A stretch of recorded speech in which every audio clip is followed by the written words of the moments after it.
We're going to react to some statements from Big Ten Media Days. That, plus we've got breakouts, busts, and bargains for your Campus to Canton College Fantasy Leagues. Campus to Canton is live right now.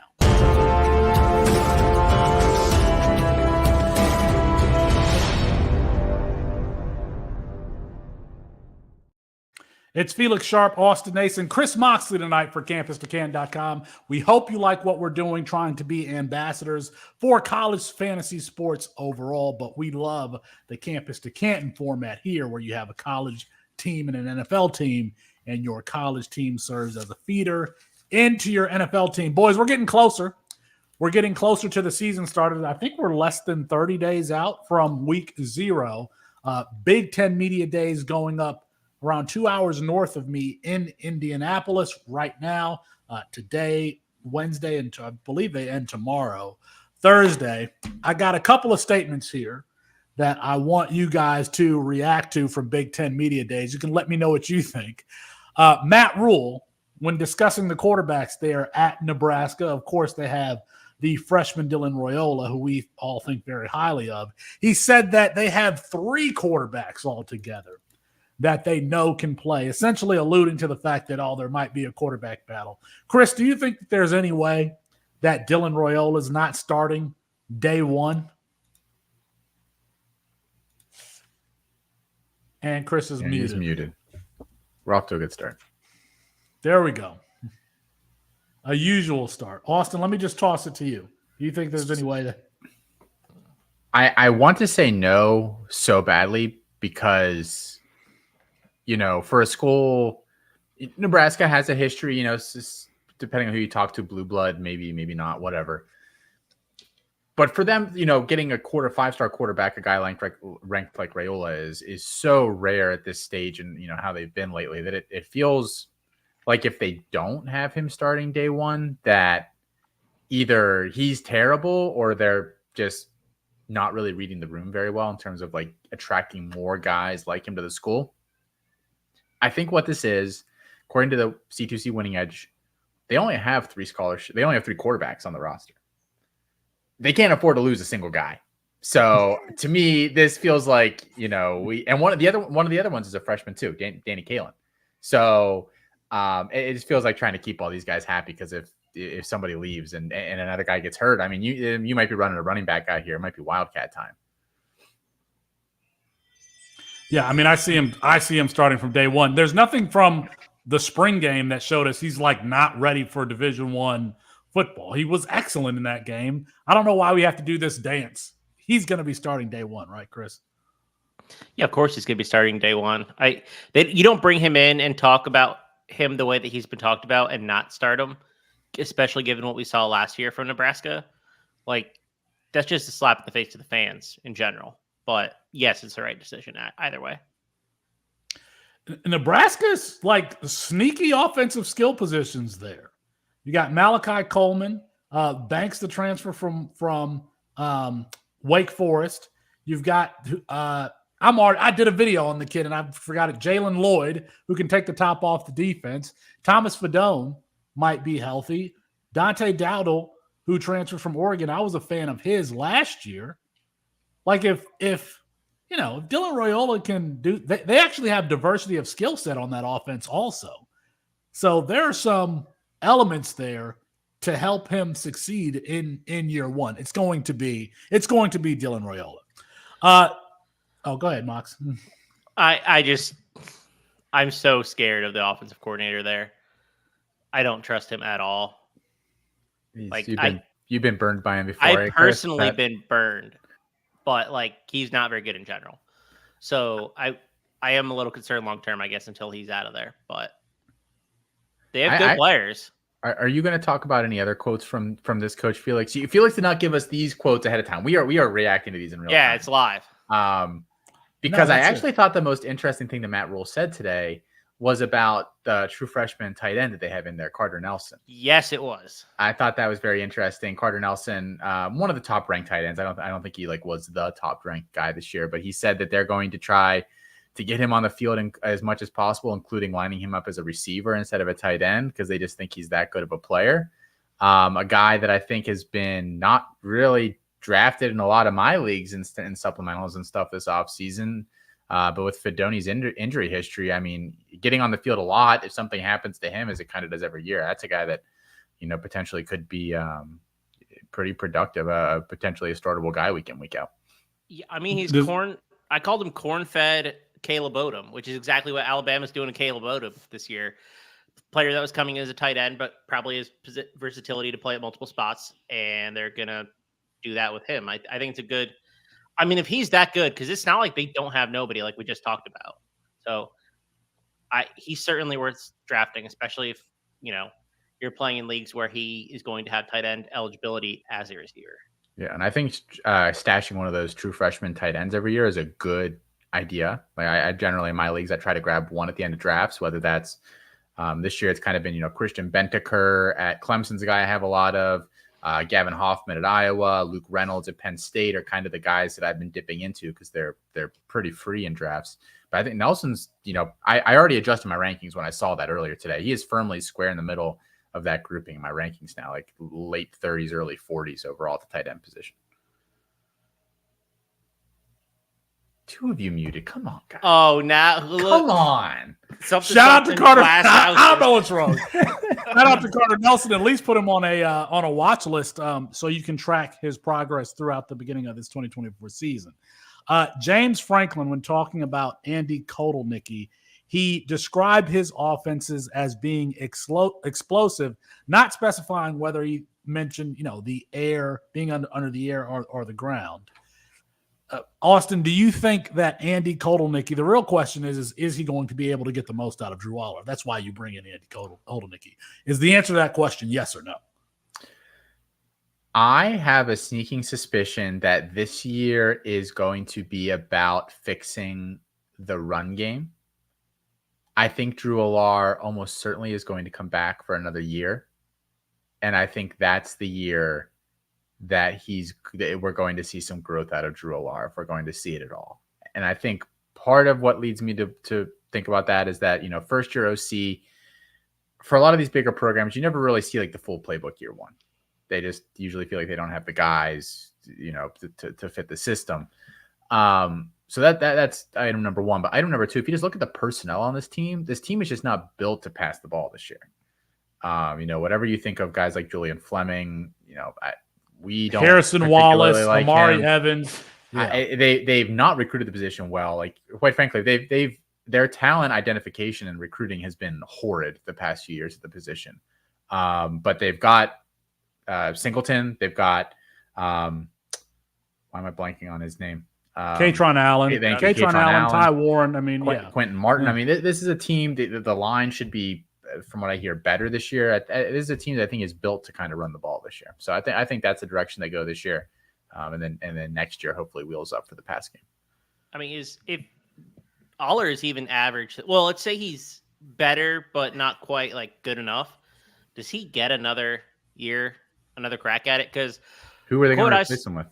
Oh, that's kind of what I'm wondering. The quote I saw today was, yeah, he set the record for most attempts without an interception. I'm like, yeah, if you're throwing 4 yards, there's not a chance it's going to get intercepted. Yeah, if you're a quarterback, I was thinking about this in the past couple of days. One of the shows on the podcast feed here was talking about Penn State, and I was sitting there thinking, like, if you're a quarterback and you're like legitimately an NFL level, at least from like a physical talent standpoint, I don't know why you go to one of these schools where the coach is actively telling you don't mess up. Like, you want to go to a place where they're saying, yeah, like, just leave it around, man. Like, do what you do. Like, we're going to give you structure, but you kind of do your thing. Like, does anybody get the feeling that that's kind of what has gone on at Penn State over the past couple of years? Like, it's, just don't make mistakes. Don't screw this up. Don't do anything stupid. Like, just don't turn the ball over. And that's not, that doesn't help a quarterback develop. Well, the supporting cast also doesn't help the quarterback develop. I mean, he doesn't have a guy to go to there at Penn State. And even after losing Keandre Lambert-Smith, it's not like they backfilled that wide receiver core with some strength. Julian Fleming, I'm sorry, that's just not it. I mean, you would want to see, look at what the NFL is doing with wide receiver core. Will Levis, the quarterback that we all had questions about. They get DeAndre Hopkins. They go and get Calvin Ridley. You look at what the Buffalo Bills did with Josh Allen. They got Cole Beasley. They went and got Stephon Diggs, who creates a lot of space. You would think a college football team with NIL, with the ability to recruit whomever you want, that they would kind of stack the deck to make Drew Aller look good so they can go recruit the next Drew Aller from Ohio or Pennsylvania. But or just they're just not doing it. Ohio State or Michigan. Like, isn't it in your best interest to develop a player that you think can lead you to the national championship? Because that's not what their intent is. I don't think James Franklin has any incentive to beat them. Because they're not going to fire him after 10 seasons? I think he's positioned that program where the expectation is you don't beat them. And so there is no expectation. If you win the rest of your games, which most years for Penn State is very possible, they generally play a very light out of conference. The Big Ten, if all the people want to talk about the Big Ten is like not deep ever. You get your Iowas in there, but I've got to go beat up, some combination of Illinois, Indiana, Northwestern, Maryland, Rutgers every year. Like, okay, we can do that. If you're Penn State, that's pretty easy. I as somebody who's from, Central PA and still goes back there quite often to see family and unfortunately see Colin sometimes, I get the sense that they don't actually have a lot of NIL money. And it sounds like the fan base as a whole is still a little split and scarred from what happened with Joe Pa and everything leaving. So I don't know that changes anytime soon. Like you said, like in this age of NIL, I don't know that they have money.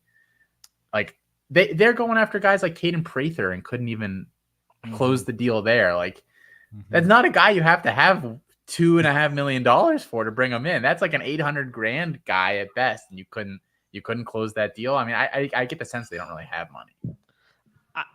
They seem like they were late to the NIL game. I don't have any insight, anything on it, but they've been pushing hard this spring when most of the collectives have been doing that for like 2 years. So I really wonder what the setup is. I tend to agree with that, but I mean, dang, like what the, I don't know. You have to build up a resource because nobody's coming to Penn State just to play Franklin ball.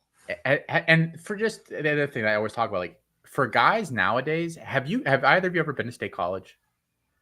No, there's nothing there. Like if you're getting recruited by Penn State, Miami, USC, and like it's a tiny town. The school is the town. It's like a compound. It's like it's called. Like the town is called State College. Like it tells you what it is. It's tiny. So like I just think there are a lot of factors there that are pretty limiting. That's certainly one of them. Well, last point on Drew Aller. He truly is one of the better high school recruits that I've evaluated at the quarterback position. Layering throws over linebackers and behind safeties, anticipatory routes, throwing into windows where the wide receiver hasn't even looked for the ball when it's halfway in the air. I mean, he really is, and he can move. Penn State's probably not the place to develop him. At least it appears that way right now. They could use a transfer or two at the wide receiver position so he can develop next year. I've seen him in some quarterback rankings for 2025. I agree with you, Austin. I don't think he's coming out in 2025 because he doesn't have the system around him or the supporting cast around him to have that explosive season to be a top 15 NFL pick. So all of that class is being destroyed by their offense coordinator / head coach. Like the top end of that class is really not getting supported. Well, who's the top end other than it's Carson Beck in the field? Wegman, baby. I think you meant like his recruiting class. Yeah, his recruiting class. Yeah. Okay. Wegman's Wegman was forced to learn a Jimbo Fisher offense, then got hurt. Like, I don't really know what. Yeah. Everybody else got failed. All right, let's move on here to USC and Lincoln Riley. Lincoln Riley, in talking about Zachariah Branch, mentioned his prowess on special teams, but says that he needs to develop as a route runner and learn the offense. And specifically mentioned route running. Austin, is there a chance that we are too high on Zachariah Branch because we have him top 5 overall? Is there a possibility that we're overrating this, a player who's kind of raw and was used around the line of scrimmage last year? Yeah, at the risk of burning myself, he's a guy that I'm trying to sell this offseason if I have him.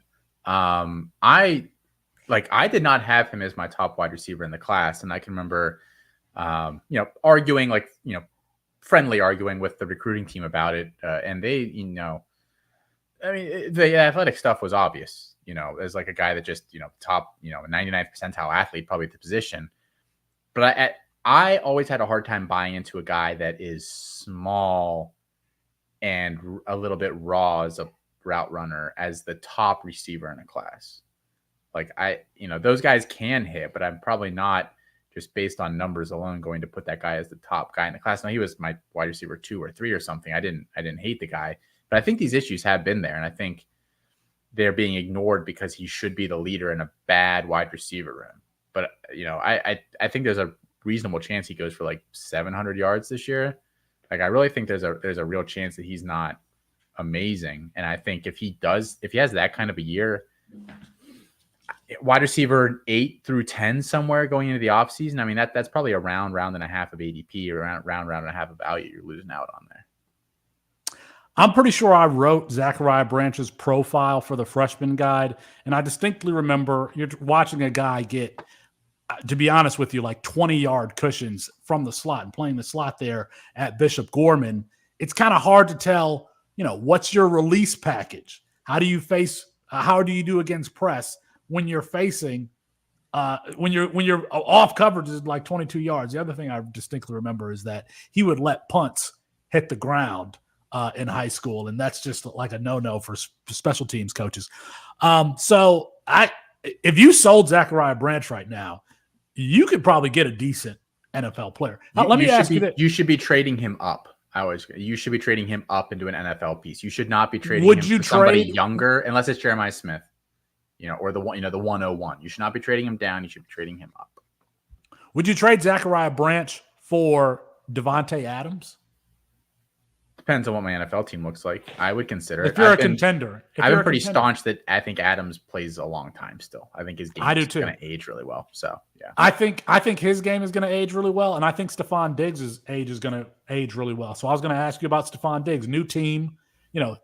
Because of the way his season ended last year, he was still the wide receiver 4 on the season. But because of the way his season ended last year, people are down on him. And you got Nico Collins, and you've got Tank Dell there in Houston.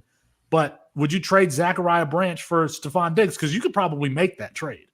I'm not actively acquiring Diggs this offseason just because it's a crowded room. I think, it. I just drafted him. So I probably not. But I don't hate it from a value perspective.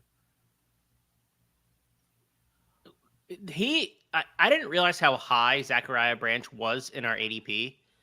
Yeah. Until the second. I mean, he's going as the 5th overall player. He's going ahead of Nico Imalieva. That's crazy to me. I mean, yeah, you got to be shipping him out. I think that's way too high. I don't think anything separates him. Okay, this is going to sound harsh on Branch's part, and not that I don't think he can develop. But what's really separating him and Barry Brown? Perception of a better offense. And I do think that he's pretty much right. I like Barry Brown is still crazy raw. I think he's like sushi, and Zachariah Branch is like a tuna tartare, somewhere between medium rare and rare steak. It's a little. I would have put him between better. Blue and rare, really. Okay. I don't know that he can run routes beyond 7 yards downfield. And that's important to note, Austin, because you have said in the past, you don't think if somebody comes in with some of these more, refined technical abilities at the wide receiver position, you don't believe that they're going to necessarily develop them in college. It's if you have none of it. If you have if you got some of the nuances, I think you can continue to develop. But yeah, guys that come in with no concept of route running, I don't think you can learn it. I think it's too late. Let me know in the comments if you are trading Zachariah Branch. I mean, this would be his peak value. People are waiting for a 2024 breakout. So I've been trying to trade him for running backs, actually, NFL running backs in my leagues. Guys interesting. Trying to, something plus maybe for a Saquon Barkley or something like that. That's what I've been shooting for. That's crazy. I might try that. Yeah, I might try that after we get off the show here. All right. That's it. You guys saw that Deshaun Foster clip, coach from UCLA. Yeah, I didn't think it was as bad as everyone was saying. I thought it was very awkward. It reminded me of the Nick Sirianni press conference with the Eagles. That's what I was thinking also. Because these press conferences and, a coach's opening statement, if it's bad, that's no indication on whether or not they're going to be a good coach or not. It's just not. Well, it's not like it was bad though. I thought it was less bad. Are they just supposed to come out and give like an opening statement? I would have no idea what to say as like a first time person doing that either. Like, what's up, guys? I'm Deshaun. We came to party. What are you supposed to go out and say? I mean, well, that's what I was thinking earlier. I was like, he said we're in LA. It's us and USC. Right. This is the like the freshman year introduction class where you have to introduce yourself and who you are. No, he was acting like he landed on another planet and he had to explain to you where he was from. It was not great. Although I find it hard to believe that he would have got the job if that's an accurate representation of who he was. But if he gets fired in like 2 years, you're gonna see that's going to be on his right. It is. That's the athletic director's fault. Somebody needs to say, "Hey, this is how we get you prepared for media days." So, hey, let us know in the comments what your reactions were to day one of Big Ten Media Days, and if you're trading Zachariah Branch, and if so, what you would trade him for. I am going to try to trade him. Who leads USC in receiving this year? On the record, the three of us. I think it could be one of the seniors, Hudson, or your boy Jacoby Lane. Jacoby Lane's not a senior though. Yeah, he's a second-year player. One of the seniors, Hudson. Oh, comma, or your boy Jacoby Lane. Okay. Yeah. Okay. I don't think it would be Zachariah Branch. I really don't. Do I have to answer? Because I'd like to save this till the next segment if possible. Okay. Sure. All right. Okay. All right. Let's get to that next segment. Before we do, there are lots of tools and things to get excited about at Campus2Canton.com, but I just want to point out three. The player projections for 134 FBS teams. It's ridiculous that I have access to this information and I can look up projections at every single position for all the teams. That's part of the C2C winning edge package. You can get it at the website. Number 2 is the underdog rankings that Chris and Jarek and our CFF team have put together. Listen, I know you don't like me to say this, Austin, but we are lapping the field as far as the content that we are providing and the tools that we are providing to help you in those underdog drafts. And it looks like underdog's not going anywhere from the college fantasy space because at least today they've released a couple more contests. They've got $2 contests, $5 contests that you can just play in groups of 12. So it's not just the $20,000 first prize contest also. But I'm sorry. We are you all are lapping the field as far as what you're providing for on that front. And then number 3, of course, is just the draft assistant. I mean, a groundbreaking tool. You don't have to set a queue. You don't miss players. You just put in your league ID, and it gives you the best available players in your CFF leagues, your Campus to Canton leagues, what have you. That being said, I did miss. I took Garrett Green over David Eziomume because I did not go use the tool. I would have taken David Eziomume in a draft just now. It's a league that I was not paying particularly close attention to. All right, we are going over busts, breakouts, and bargains at each of the positions: wide receiver, tight end, running back, and quarterback here in Campus to Canton leagues. Mox, do you want to start at the quarterback position for us? With why don't we all do? I don't know how we should do this. Should we just do breakouts first? Let's go. Let's do breakouts first. I didn't know we were going by position. That was what did you do it by? Wow. I just gave 3. I just gave a couple for 8. Okay, I can do a quarterback breakout real quick. Give me Connor Wegman. We haven't really seen him hit the next stride yet. I think if he's healthy for the entire year, this is going to be an offense that really helps him out. I like the hire of Colin Klein. I think what you saw in a limited sample size last year is good enough to reliably say that he's a good QB. It's going to be a question of injury, I think. So I like him to break out. I know he's at the top of our ranking. I don't think you can count him as a breakout yet. Just given he hasn't played more than 4 games. Austin, what do you got? Breakout at the quarterback position?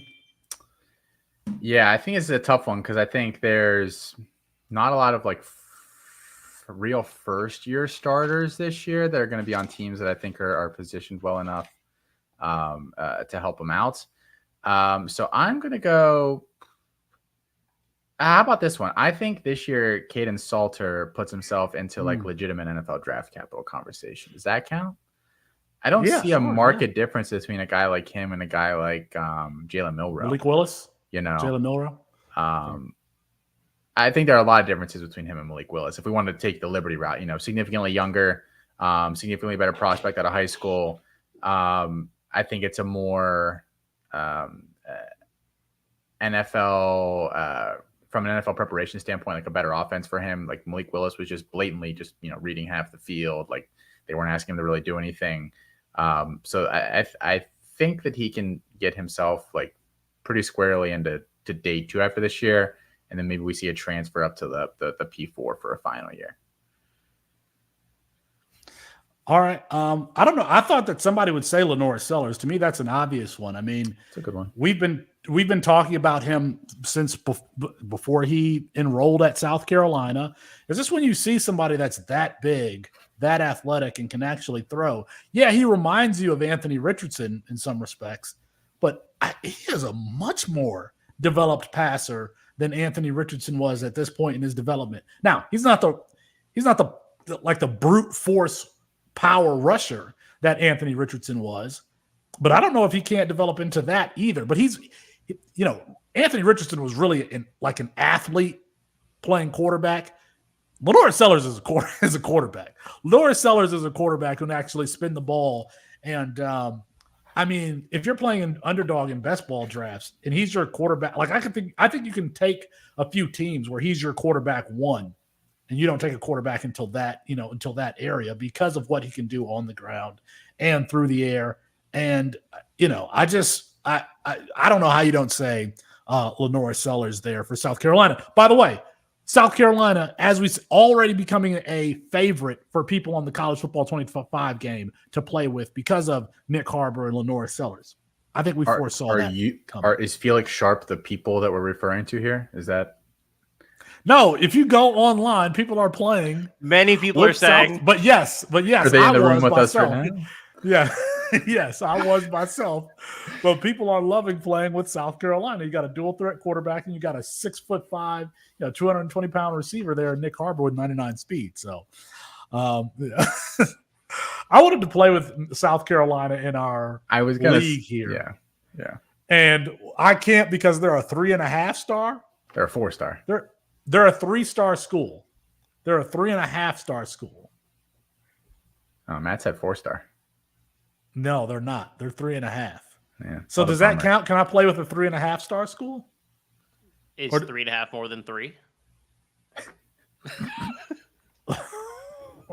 Listen, we are in this league. I don't know. It's like 11 or 15 of us. We all have to pick a school.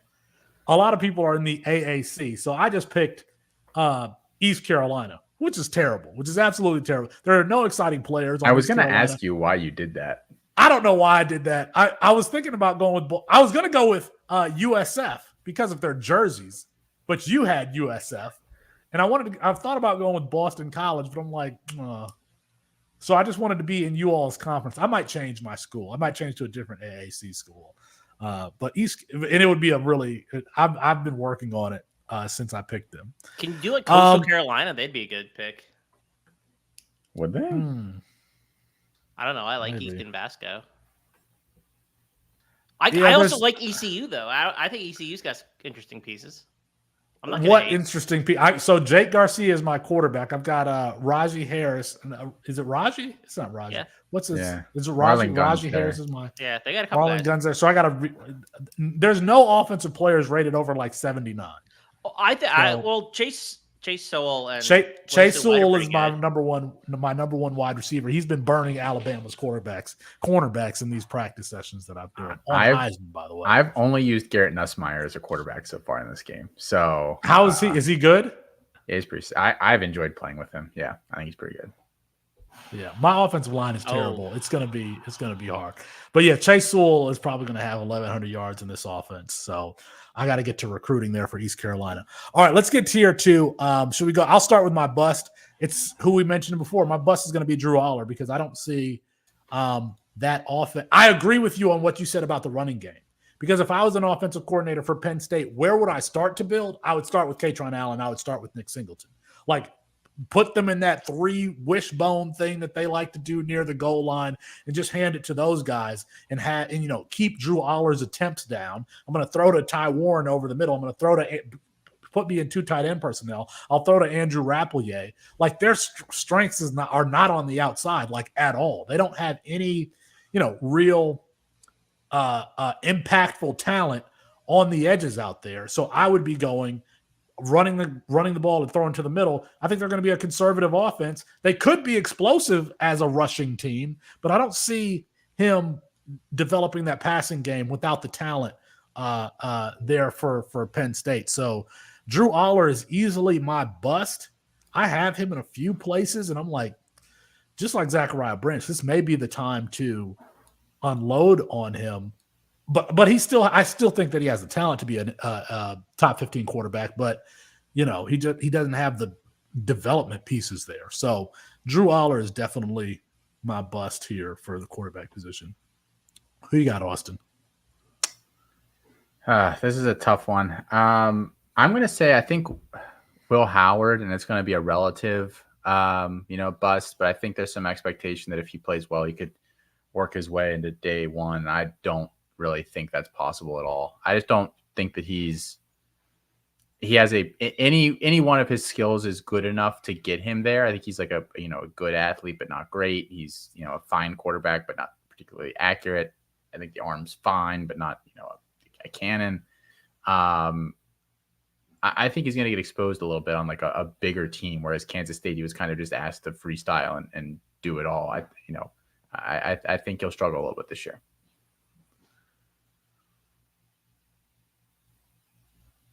Chris? Felix is muted. Tap in, Mox. Yeah. Yeah. Since I knew about this happening beforehand, I thought it was easy based on ADP and our rankings to say Dante Moore's got to be that guy. Not what I thought. 26.2 pressure to sack ratio, ranked 15th worst in the country. High turnover worthy play margin. I mean, he did nothing last year. Yes, it was a bad UCLA offensive line. Yes, it was not a situation that we wanted really to see him in, but he's going to sit at Oregon for at least a year. He might get passed up over again. We think he's probably better than Austin Novosad, but I'm not positive that's true anymore. We saw a player who was just not very good. And I think it's crazy to draft him as a top 12 quarterback. He goes as quarterback 11. And I think it's crazy to draft him in the top 3 rounds. He goes 34th overall. I really like Dante Moore. Like Dante, you got the situation that Dante Moore is going to be in next year compared to, what he was in at UCLA. It feels like it's going to be drastically. Now they're going to lose both Evan Stewart and Tez Johnson after this year. I guess they'll probably lose Gary Bryant Jr. also, but still, I mean, Oregon has a lot of. I get it. Yeah, I get it. He was bad. I want my quarterback from Detroit King to be a successful thing. I don't. The reason that concerns me more than anything with him is we kind of thought that year one he might hit, right? Like we were like he's a far long enough as a passer and decision maker to make it work, and he looked so bad. And I'm not saying that's all him, and because it's not. There are other reasons there, but that doesn't mean that his development gets a pass. It just means that now you have more concerns about his development and potentially building bad habits from year one versus where he might have been as a recruit. So for what it's worth, he was the second quarterback on the field in the spring game. Austin Novosad was third. So I would guess that he's second, and I would guess that he gets to play this year because they're probably going to be in a lot of blowouts. Yeah. So we'll have an answer. All right. Mox, you want to start us off with your bargain at the quarterback position, or do you have one? Or do you?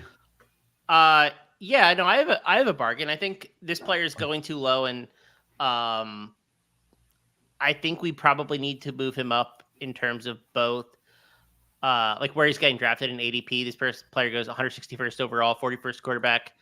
And that's Kyron Drones. Yeah. He's athletic. He's got size. I think if he improves some steps as a passer, we could be having a little bit different conversation about him. I think we purely view him as a CFF guy, but I don't know that has to be the case long term.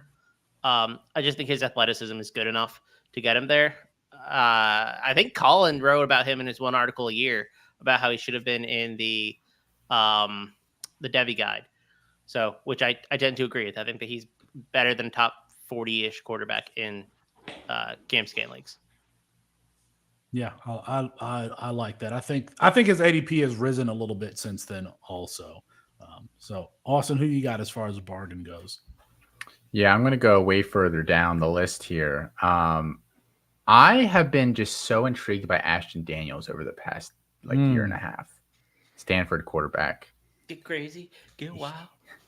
He played at a really good high school in Georgia, and which the one that he played at is escaping me, but he was on the top, Georgia high school football team. All the skill guys were really hyped. He was not coming out of high school. Those kind of quarterbacks always intrigue me a little bit. Cedric Bailey is like that for this year. He was the quarterback for JoJo Trader and Jeremiah Smith and was QB 40 in the class. Those guys are kind of intriguing to me because obviously they're doing something right to make these guys. He went to Buford. Buford, thank you. Buford. Same school as Justice Haynes. So yeah, he was a big guy there. He's athletic. He can run. I think the arm is fine.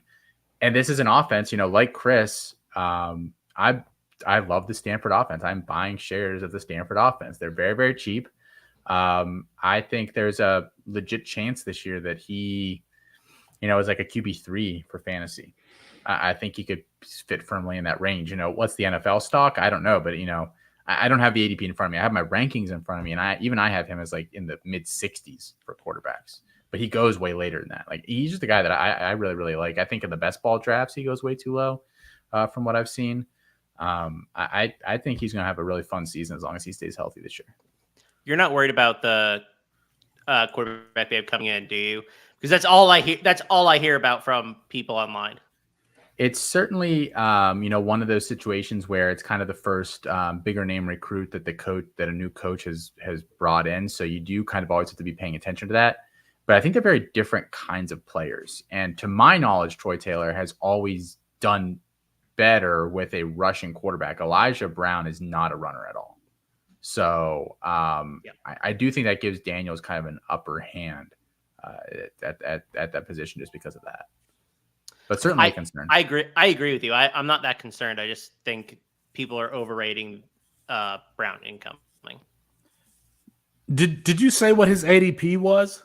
I don't have the ADP in front of me. You don't have the ADP I've got winning edge. I've got my rankings, Ashton PFF. Daniels, yeah. I don't have that part up in front of me here. Chris, and that's Ashton Daniels. Taken as quarterback 96, 441st player overall. I thought that I had a deeper pull, but I guess I don't. I'm going with Tyler Show, who's being taken as the 87th quarterback. Tyler Shuck, however he wants to pronounce his name. Man, there's a type of player that I like at running back. There's a type of player that I like at quarterback, and I don't have a problem with a vanilla drop back passer if they are aggressive downfield throwers. And Tyler Show, if he's healthy, can absolutely spin it. He's in a Jeff Brom offense. They brought a lot of offensive pieces in that program this year with Cullen Lacey and Ja'Cory Brooks. But I think that somebody who might break out. Speaking of breakouts, Chris Bell, who we've been waiting for the last 2 years or so, who's a kind of a athletic freak in his own right, could break out there for Louisville. I like Tyler Show. I like Jeff Brom. I like the offensive weapons that they have there. And that's it. Speaking of underdog drafts, would you be fine if you're Chris? This is a legitimate question. Would you be okay if your quarterbacks were Lenora Sellers, Tyler Show, and Ashton Daniels? Or do you feel like you need more security than that? No, I'd be pretty terrified, actually. You'd be terrified? to be totally honest. I didn't say anything when you said I feel good about Sellers as my quarterback one. I would feel horrible about that. South Carolina is the fifth most difficult schedule in the country. Okay. All right. I mean, I'm just thinking about the player himself and the ability to win both ways. So, and two of those points, both Daniels and Sellers have the ability to beat you on the ground and through the air. So what are you selling on Tyler Shuck? What are, yes, he's underrated, but okay, what does that mean? If he's underrated, that he's going to go in the NFL draft to a point where he's a value, or he's underrated? I think he can be season? I think that he got a solid CFF season. I think that he is an NFL player. Now, his knee injuries are not going to allow him to be taken, but I think that he is an NFL draft pick. I really do. He's never played more than 7 games in a season, and he's only done that twice. 3, 5, 7, 4, 7. Didn't they say that about Michael Penix Jr. before 2022 though? This is Shuck's 8th year too. That was Penix Jr.'s 5th year. No, that was Penix Jr.'s 5th year. Michael Penix could stay healthy at times. Shuck has never done it. And I think Michael Penix was a terrible draft pick anyway. I would have never taken him there. Before 2022, I don't think Michael Penix Jr. had played a full season before his first season at Washington.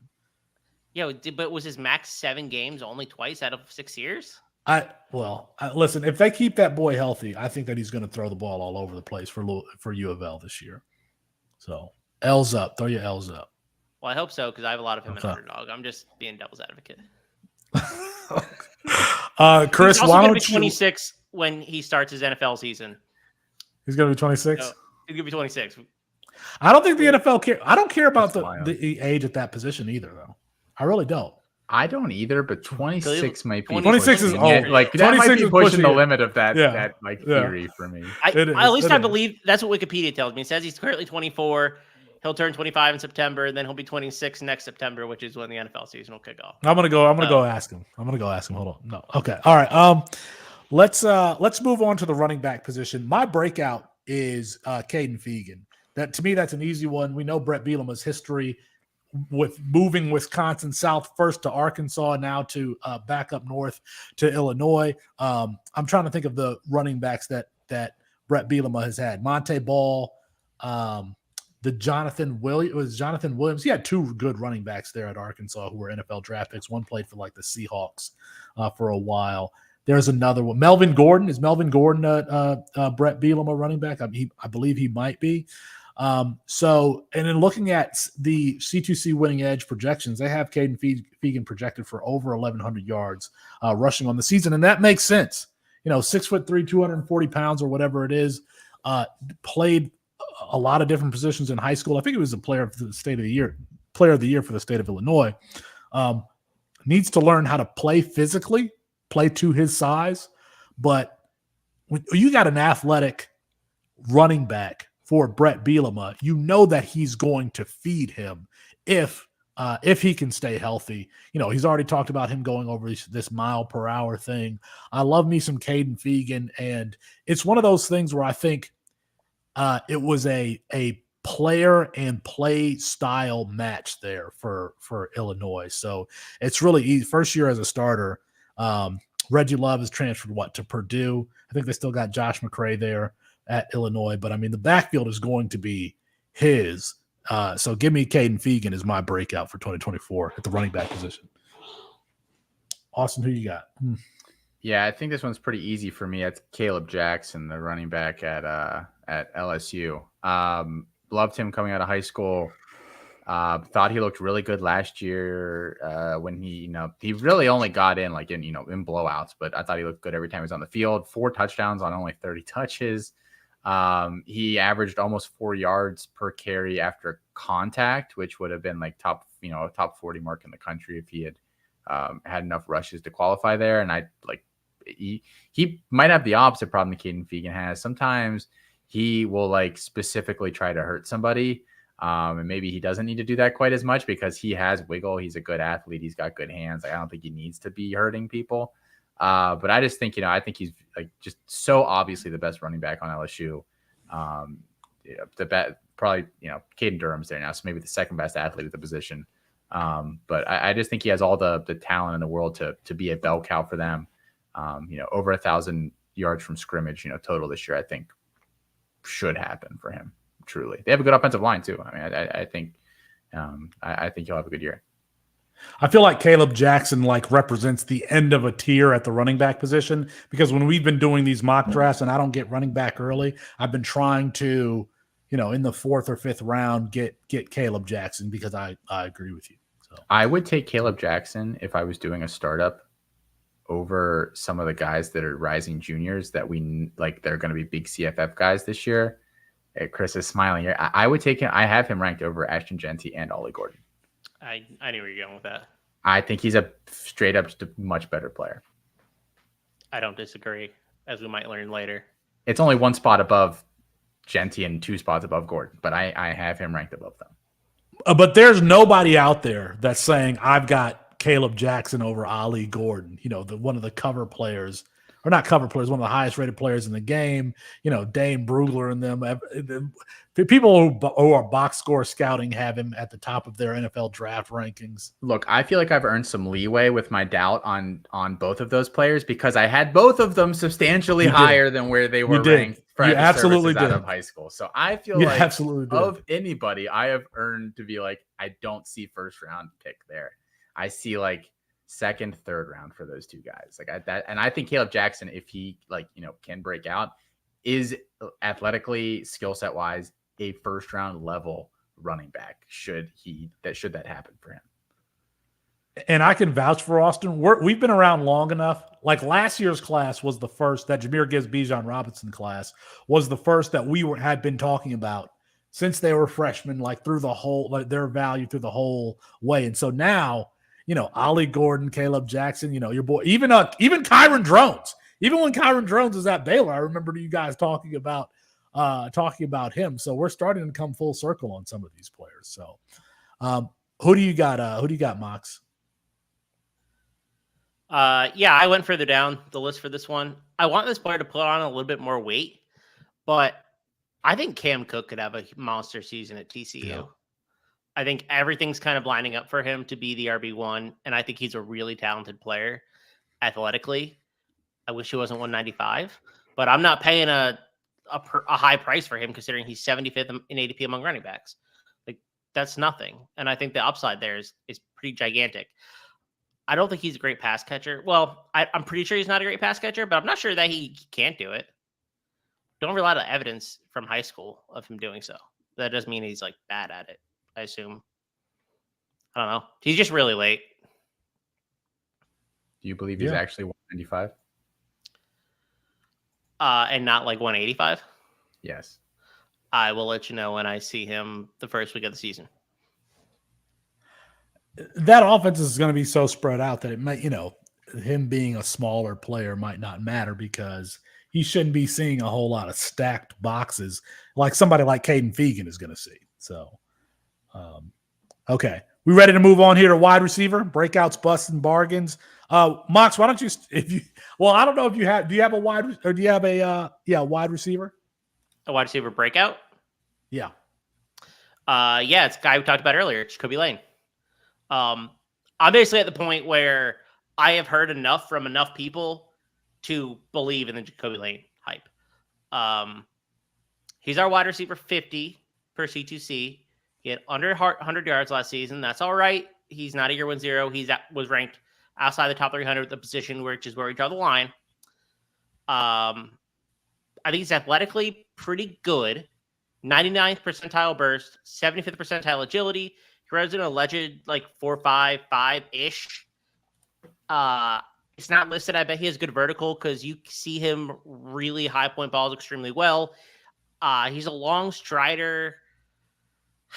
He's not very strong. He gets beat up by press coverage, and stronger, more physical corners. But he's a player that I think is going to lead USC in receiving. And I think he's going to have a big second year. You're not paying big prices. There we go. Austin, who you got? Yeah, I'll go with Jeremy Bernard. He's a little more obvious, but a guy that I've liked for a couple of years here now, just kind of waiting for him to finally get into an offense where there's not 3 first or second round guys in front of him for the NFL. He's extremely versatile.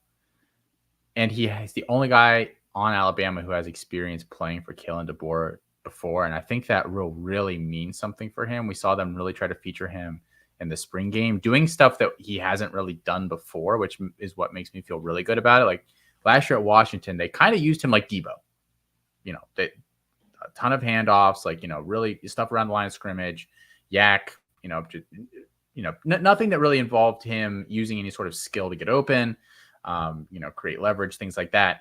In the spring game, they were throwing him deep, which kind of blew me away, made me, feel pretty good about it.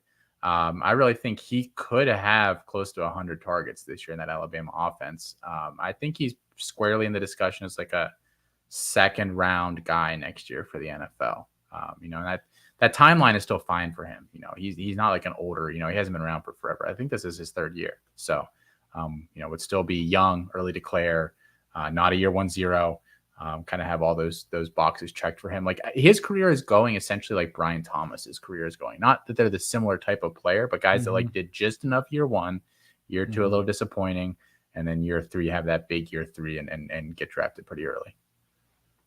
Yeah, I had Jeremy Bernard also. He's projected for 1,259 receiving yards, 73 receptions, averaging 17.4 per catch and 8 touchdowns. I mean, we have him projected to have a really, really monster season. And I need to have Nick on here to explain the projections, but it is the last 3 years for both the head coach and play caller, I believe, if the head coach and play caller are different, and it's a weighted average of those. Basically, that's 6 seasons, the last 6 seasons. Well, three seasons for two different people. So Jeremy Bernard was mine also. I just realized that I didn't say who my bust and bargain were for running back. I got confused trying to move the show along. I wasn't going to. No, I wasn't trying to move it. Because I wrote down my notes, but I realized I wrote down some wrong things. Anyway, my bust for running back was going to be Donovan Edwards at Michigan. He is not used the way we thought he should be used there, kind of a between the tackles grinder. That's not the strength of his game. And then Mox, my bargain at running back was Cedric Irvin, your boy at Stanford.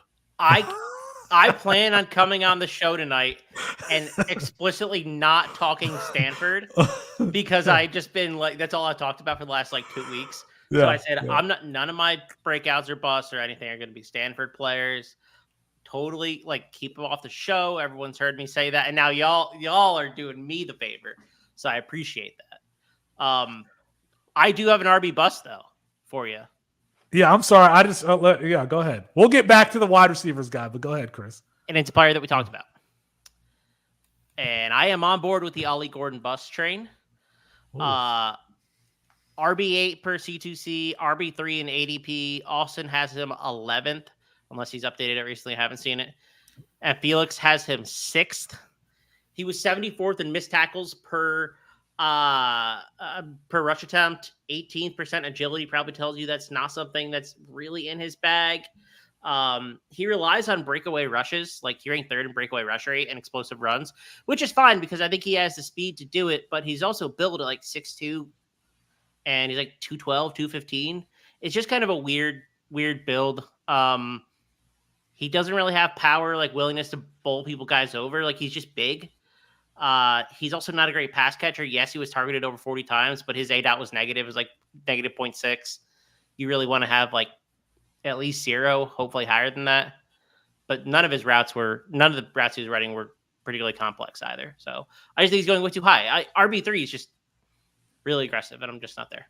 I also don't think he's very good pressing the line at all. It's very weird to me that if the hole is not there to get kind of that runway and that breakaway run, I think he struggles. He does. I've seen some people saying I think he's a 1st round pick. I'm like NFL 1st round pick, and I'm just no, what that would be the worst 1st round NFL running back draft pick since Najee, but even Najee had an extensive portfolio of doing it in the SEC in college and was probably a better receiver. And you're taking Ollie Gordon from an offense that has produced how many good rushing, high end running backs for the last 10 plus years, right? Like, it's not weird to see a running back post monster numbers in this offense. Chuba Hubbard, Justice Hill. Yeah. Yeah. Ollie Gordon is not a bad player. Chris Carson's a good player. He's not RB3 in all of Campus to Canton. Devi, good. He's not NFL first round. Good. He's a quality back, and I think taking him in the first round of Campus Canton startups is a mistake. Austin, did I get both your bust and bargain at the running back position, or did I just skip that entirely?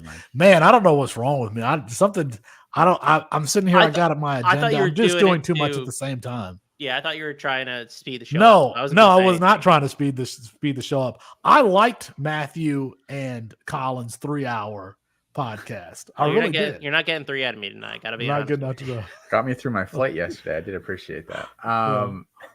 I have 2 guys that I think are going to be busts, and so Omarion Hampton I think is going to struggle this year. I was kind of on the he's just going to get fed so much it won't matter train, but now I just think there's a chance that UNC's offense is going to be so dysfunctional this year, and I do not think him alone as a talent is enough for me to believe that he's still going to have an excellent season for them. So Hampton's a guy that I don't love, even though the volume will probably be there.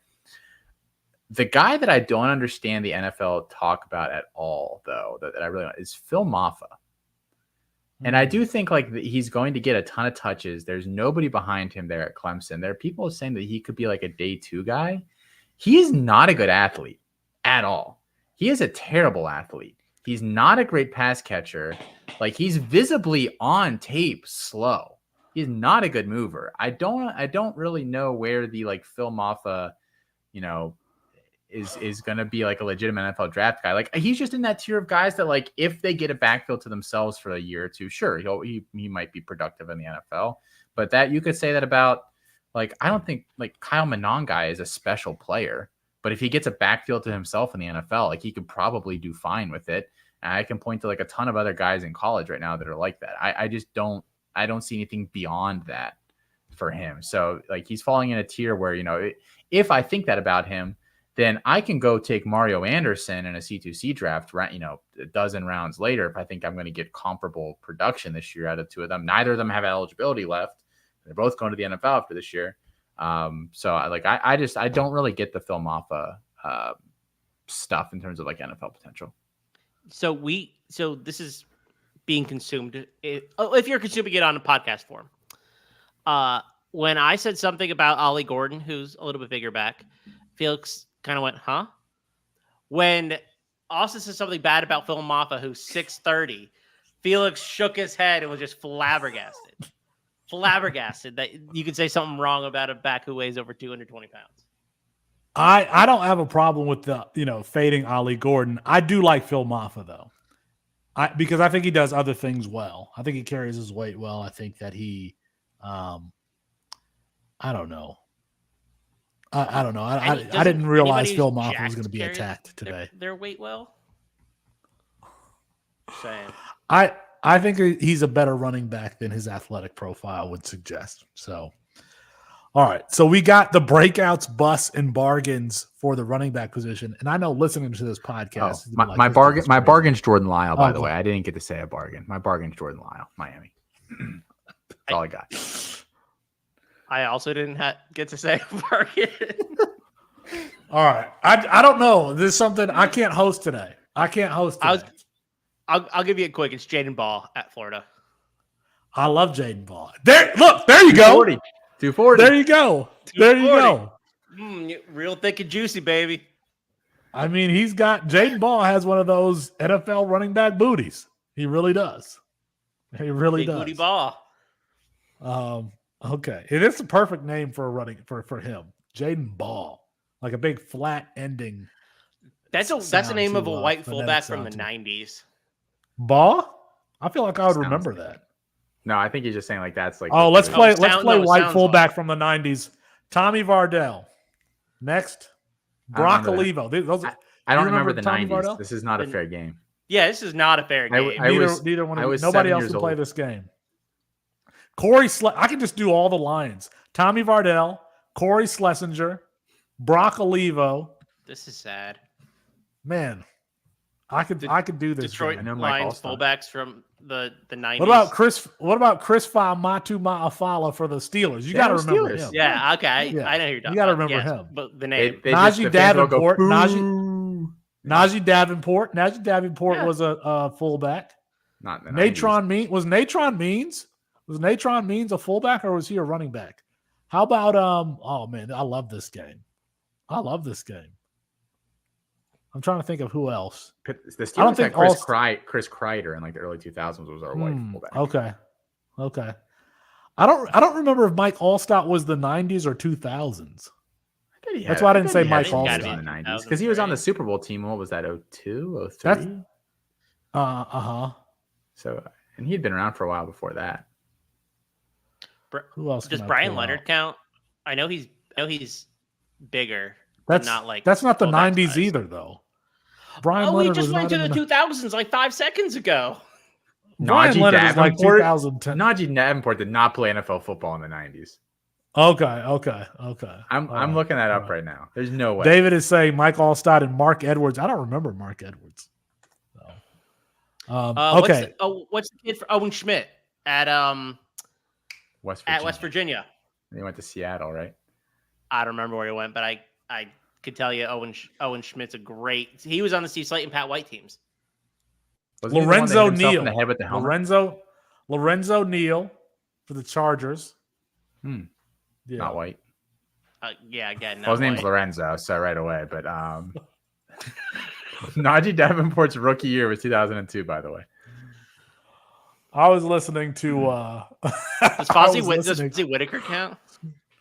No, I was listening to Davis Maddox podcast, and they were talking about Connor Harrell. They're like, I wonder if he's related to Graham Harrell. I was laughing. I was like, no, he is definitely not related to Graham Harrell. So everybody's related to everybody on the Campus Life podcast. Right, that's true. Okay, I want to handle this a little bit better. At the wide receiver position, both me and Austin mentioned Jeremy Bernard for our breakout. Chris, who did you mention? I mentioned Jacoby Lane. Jacoby Lane. Okay. So we still have to do busts and bargains at the wide receiver position. Let's just handle both of those together. Mox, give me your bust and bargain at the position. I'm going to give you 2 busts. And they're both players who I think are going to be wide receiver 3s in their expected high-powered offenses. And that is Matthew Golden and that is Carnell Tate. I think both are being drafted too highly. Carnell Tate's going wide receiver 9. I think Jeremiah Smith is going to jump him potentially game 1. Just think Jeremiah Smith is different. Matthew Golden is a player that I think we know better on and have for like 3 years. And what if we just don't know better? Is kind of what I'm starting to think. Because like he's behind, he's not starting right now at Texas. No, and a lot of places have him listed as starting, and they're like, those are like wishful thinker places, not like what actually happened on the field. Like, do we actually know better? I don't know. So I'm worried about both of those players as potential busts. Golden is behind the Oregon State transfer, whose name all. Yeah, he's behind Silas Bolden, who. Oh, there we go. Silas Bolden got a little payday. For what it's worth, I'm not sure I necessarily believe that, but I can tell you he got paid. Oh no, I mean, it's like I think by the end of the year we're gonna be saying like, why did he go there? Golden. I mean. That's what I'm talking not about. Golden, Bolden. Sorry. Well, yeah. Two guys with the same damn name, and I'm trying to sit here and. I think we know better. Tax we are paying on Matthew Golden, even though he's not starting. That's a little concerning to me. And then I got a bargain. I only got one. And that's Jaden Higgins. Iowa State wide receiver. We think Iowa State's going to be a pretty productive offense this year. 6'4", 212. True fourth-year wide receiver. Played 2 years in FCS in Kentucky. Eastern Kentucky, yeah. Yeah, went over 900 yards last year, 8.5 yards per reception. He's a big, lengthy strider. 77th percentile athlete. Ted McMillan is on an athletic comparison. I don't think that's all that bad, especially with how they win. She's not very fast. I think he has a couple other issues in terms of like separation at the line, but I think he's a good route runner and he's pretty good with the ball in his hands. So I don't know, wide receiver 47. Like I consider that a bargain, especially someone who I think can go day 2 next year. Did I take yours, Felix? No, you didn't. You didn't. That's a good one. So I watched Higgins a couple of weeks ago because I was looking through I wasn't super familiar with like him, Malachi Fields, like a couple of these like bigger bodied wide receivers that I just hadn't really sat down and watched. I came away really, really unimpressed with Higgins. Like he just seems to me, and I promise this isn't another one of these big function of the offense type guys that they just kind of roll out there at Iowa State. Like literally almost all of what he's running is just like these like 7-yard comeback routes that just like guys are sitting off of him so far that like he just sits down in the zone, like they just hit him with it. He kind of falls down. Like I don't see any yak threat. Not dynamic with the ball in his hands. Like I think he's not a good route runner. Credit for a couple of those things. One is I think he's a better yak threat, and 2, I think he's a better route runner. But I agree with the other concerns. Like I don't think his route tree is fully developed, but what I think he runs as well. And I have also fallen for the Iowa State X like a million times. So I mean, I'm happy to do it again. They couldn't fool me on who was the guy right before that was. That's who I was just looking up. Xavier Hutchinson. Xavier Hutchinson did not fool me, and I'm hoping that I did not get. Who was the guy before him? Hakeem Butler. Yes. Hakeem Butler. Hakeem Butler. That's what I was thinking of. Yeah. Yeah. And it was DJ Chark who worked, right? DJ Chark didn't go to Iowa State, didn't he? DJ Chark went to LSU. What are you talking about? Who am I thinking of? The guy he played for the Lions, right? An Iowa State wide receiver? I don't remember an Iowa State wide receiver playing for the Lions. But anyway, we can look Alan that Lazard up. is who I was thinking of. For the Packers, Alan Lazard. Yeah, I forgot Alan Lazard. They're all the same player. They're all the same player. They're the exact same player. That's funny. All right, Austin, do you have a bust and bargain at the wide receiver position? Yeah, my bargain, I think, is Will Pauling. I think he's been slept on a little bit. Are you going to call him? Let's say something bad about Will Pauling, Chris. He's got a big smile on your face when I said this.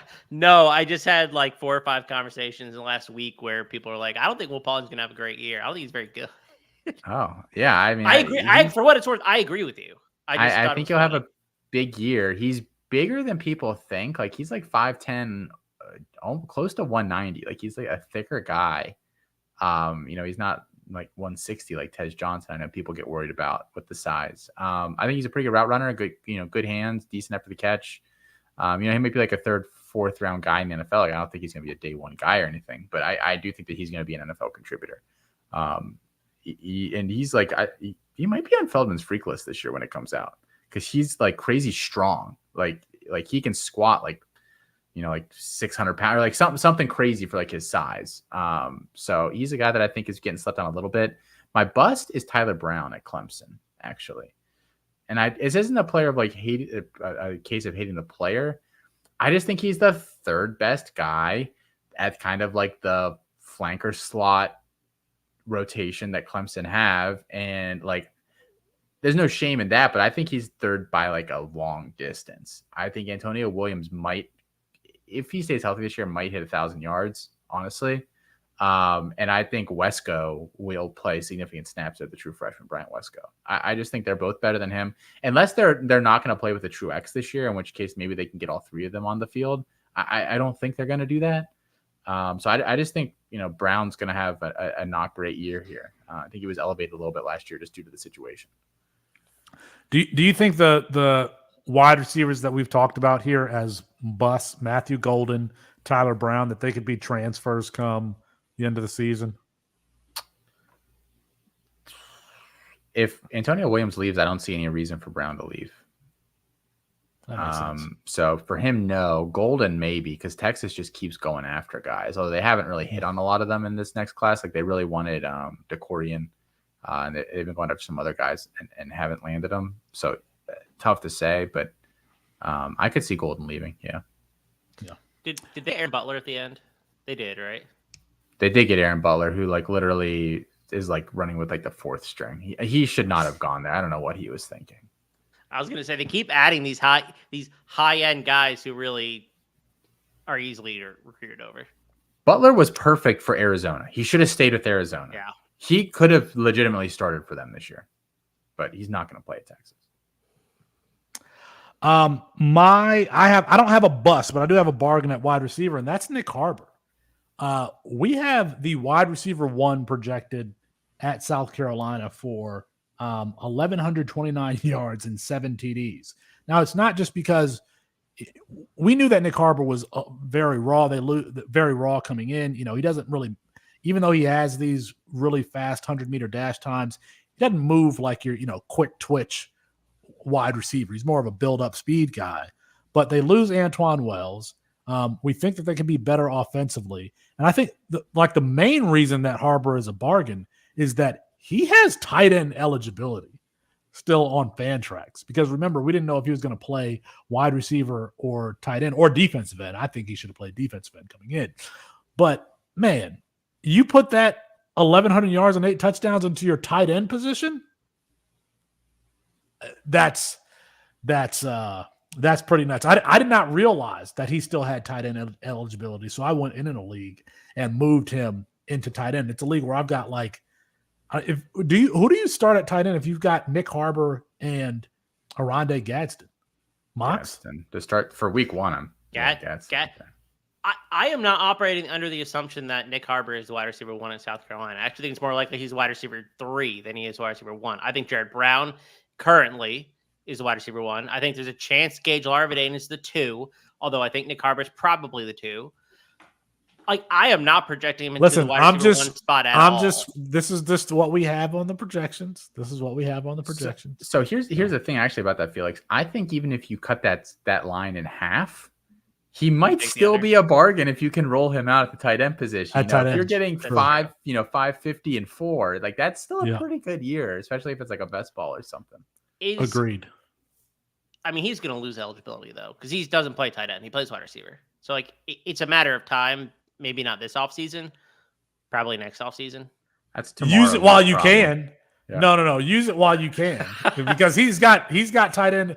But the funny thing is, so I put Dalvin Smith. I had Dalvin Smith in my tight end position, and he lost his eligibility while he was there. So I thought that it was just going to allow me to keep him in there, and I'll just get everybody else around him.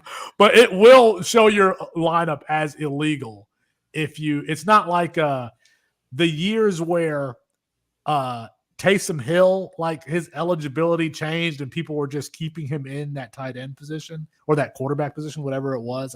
I forgot which one. It's not. You cannot do that. Fantrax will determine your lineup illegal if you leave a player in a position who's lost that eligibility. They will show up to your house. Yeah.